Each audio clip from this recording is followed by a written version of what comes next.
What's going on, YouTube family? Welcome to Automotive Life. My name is Lucky, and today we're going to talk about a very serious topic, something that is a big problem and is growing in the automotive industry: the buying and selling of stolen cars. So buying and selling of stolen cars isn't anything new, but for some reason during the pandemic, it skyrocketed. I swear to God, I feel like every single scammer came out during the pandemic.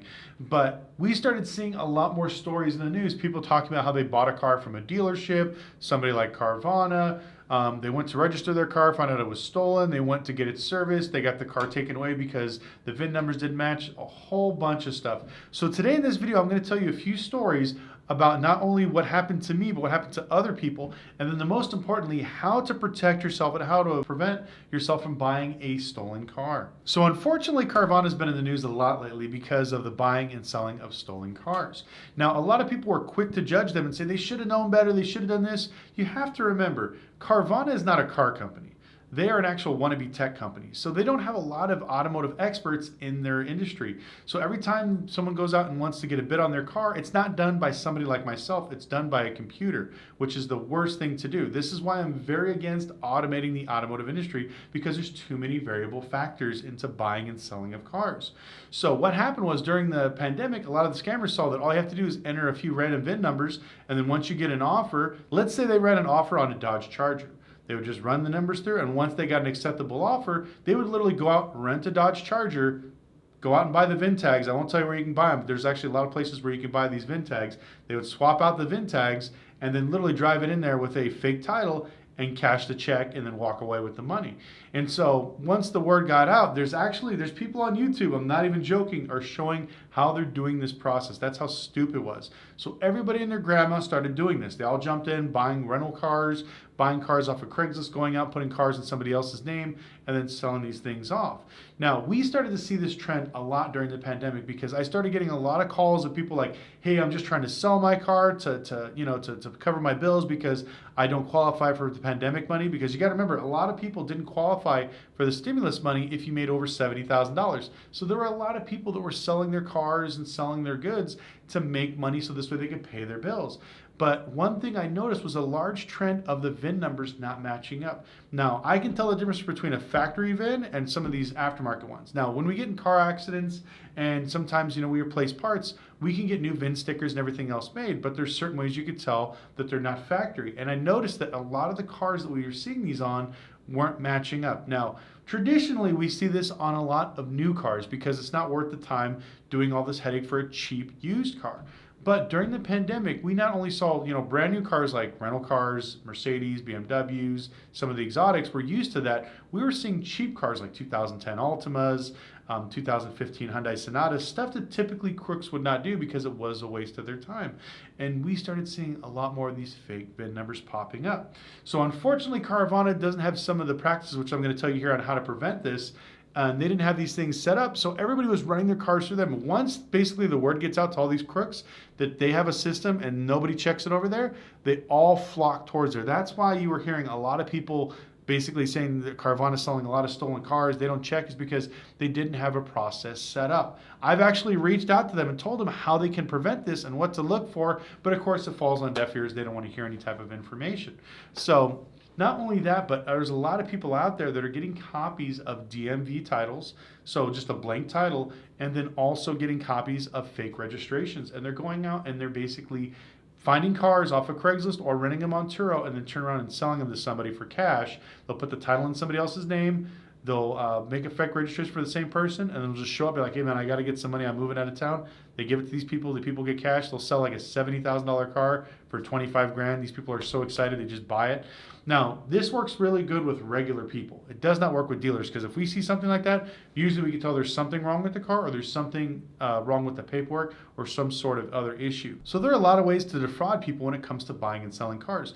The most common one is the actual fake title and registration. There are a few different variants of this. They'll actually get a real title from the DMV that's blank and fill it out. Same thing with the registration paperwork. And there's also people out there that make fake titles. And so what they'll do is they'll go out and they'll buy a car, or they'll go rent a car, and then just get one of the fake titles, print out the VIN number, everything else. They'll always put somebody else's name, unless they're stupid and they want to get caught, they'll put their own names. But they basically put fake names, fake addresses, everything in there, and they sell the car for cheap. Now, The one way to protect yourself from this is always going to the DMV while you process a vehicle, especially on something more expensive. I always tell people, hey, no problem, I'll give you the money. Can we go to the DMV? I just want to process the title there. I have the cash with me. If they do any type of like, oh, I can't, or I'm out of town, or I don't want to do it, or I don't have time for it, just walk away from the car. It's not worth it. Another thing you can check is the actual Carfax. On the top of the title, there is an actual title number. You want to verify that that one and the one on the title is the same. Now, if the crooks are good, that's probably going to match. But also, you can see if there's any type of lien holders on there. So it'll say like re-registered, lien holder put on, anything else. If there's not a thing saying new title released or issued, lien holder removed, then you know that that title is probably bad. It's registered or owned by somebody else, so don't even mess with it. So the next fraud we're going to be talking about is the lost title, or I have the paperwork to get a duplicate one. This one is not as shady. There are some people that did lose their car titles and some people that are filed for a duplicate, but a lot of people that won't go to the DMV or file their title paperwork correctly, I wouldn't really trust them. I would go to the DMV with them, because a lot of times if the car is registered in their name and they have the title, you can go to the DMV and they can switch ownerships and mail you the new title. But a lot of people insist on not doing that. They just want to hand you the paperwork for a lost title or file for a title of a duplicate. And make long story short, a lot of those cars have liens on them. They're owned by payday loan stores, other companies, finance companies. So it's not really worth the headache. So I tell people to stay away from those type of things. And if you do get a good deal and you trust this guy, always do the deal at the DMV. It will solve a lot of your problems if you physically go there, because they'll tell you right away if there's a lien holder or if there's any type of issues with the title. So, okay guys, I need you guys to listen up, because this is the most important. This is the one type of fraud that I'm seeing a lot of, not only on exotic and high-end cars, but a lot of regular cars too. It's called the VIN Swap. This is something that I don't know what happened. It just kind of gained in popularity. Like I said, once these scammers find out about a loophole, they all jump on the bandwagon and they're out to basically defraud people. So as the pandemic was going on, I run ads for I buy and sell cars. And I saw a lot of these VIN swaps taking place, and it started to scare me because a lot of things didn't match up. So there are companies online that sell VIN tags for your windshield and VIN tags for your door. Now the purpose of this is so when, like, if you get into a car accident and I repair your door and I put another VIN sticker on there, I can replace it, so this way everything matches up, everything looks good, and your car is complete.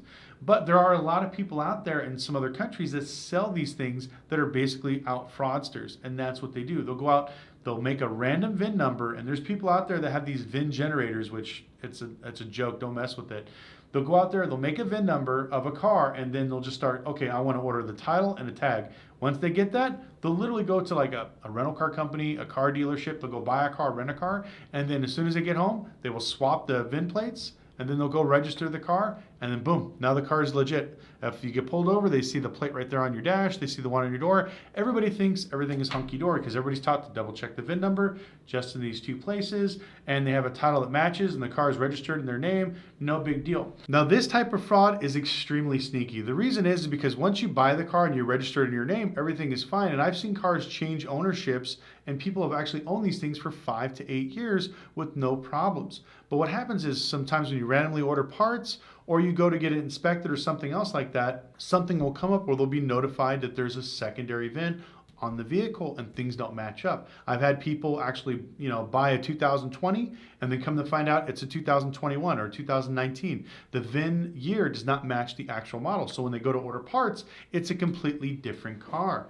And this is something that's actually extremely common. So a lot of people are wondering, well, how do I prevent myself from falling victim to these VIN swaps? Because these things, like I said, they look like factory VINs because they are made by some of the same manufacturers and they look just like regular VIN numbers. And some of these titles that they're getting are real titles and real registrations for these actual VIN numbers. Here's the first thing that we do, and this is how you can prevent yourself. Anytime you buy a new car, if you don't have a scanner like the one I have, I can actually read the VIN numbers not only on the actual PCM, which is the power control module, the brain, the TCM, airbag modules, and some of these other things. You want to take it to a dealership or yourself and scan and make sure that all the VIN numbers match up to what's actually on the car, because a lot of people don't realize it's stolen until like they have to smog it and all of a sudden the VIN number that comes out from the smog is completely different than the VIN number that's on the dash. You go to get it serviced, they plug it in, next thing you know it rings up a stolen VIN number. So to avoid this headache, it's worth $175 to get it inspected at a dealership. It's called a PPI. Just say, hey, look, I just need to get this car inspected. One other thing I need you guys to do, I need you to plug in the computers and double check the VIN number to see what's wrong with the vehicle, if the VIN numbers match the car and everything else. Another thing is, a lot of the cars that we were seeing during the pandemic, if it's like a 4 or 5-year-old car, usually Carfax has a pretty decent amount of information, where it was bought, where it was sold, how many times it was registered. We started seeing a lot of blank Carfaxes. Now, this is pretty common with new cars. That's why I think so many of these crooks do this with the new cars, because there's no real paper trail when it comes to a brand new car. But when I'm buying a car that's 4 or 5 years old, usually there's, I took it to service, I took it to Big O Tires, I registered it, I smogged it, it changed states, whatever else. There is some sort of history. But we started seeing a lot of older cars with no history.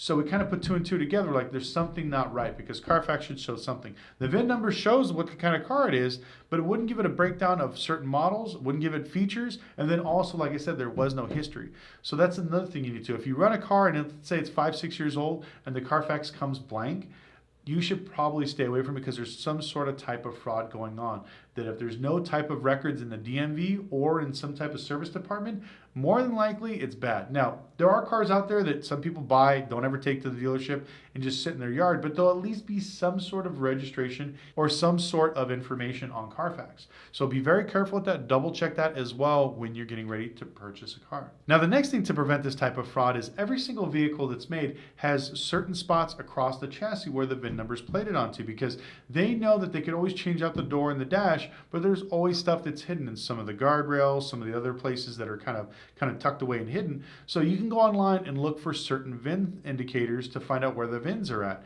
Sometimes they're on the firewall, sometimes they're under the chassis. There's nothing wrong with double checking these types of things to make sure that you don't get caught with a stolen car. Because remember, if you buy a stolen car, technically you didn't do anything wrong, but they're going to take the car and you're going to lose all your money. So you don't want to be a risk for that if you can spend 20 minutes crawling around on the floor double checking a VIN number.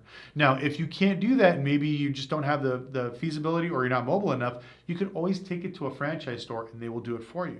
But like I said, I guarantee if you tell somebody, hey, I want to take this car to get the VIN inspected, double check the computers, and then check the VINs on the car, and if they start saying, I can't do that, I don't want to do that, I don't have time, then more than likely they're going to be stolen. So a lot of times you just got to tell people you got to do this, and always throw in a story. Oh, my friend got screwed over by these guys on Craigslist, so I just want to be safe and take the car in, and just tell them the story.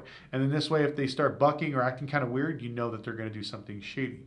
But this is something, like I said, that I'm seeing a lot more of at an alarming rate, because every week when I get people messaging me VIN numbers and like, oh, I got this car, you want to buy it?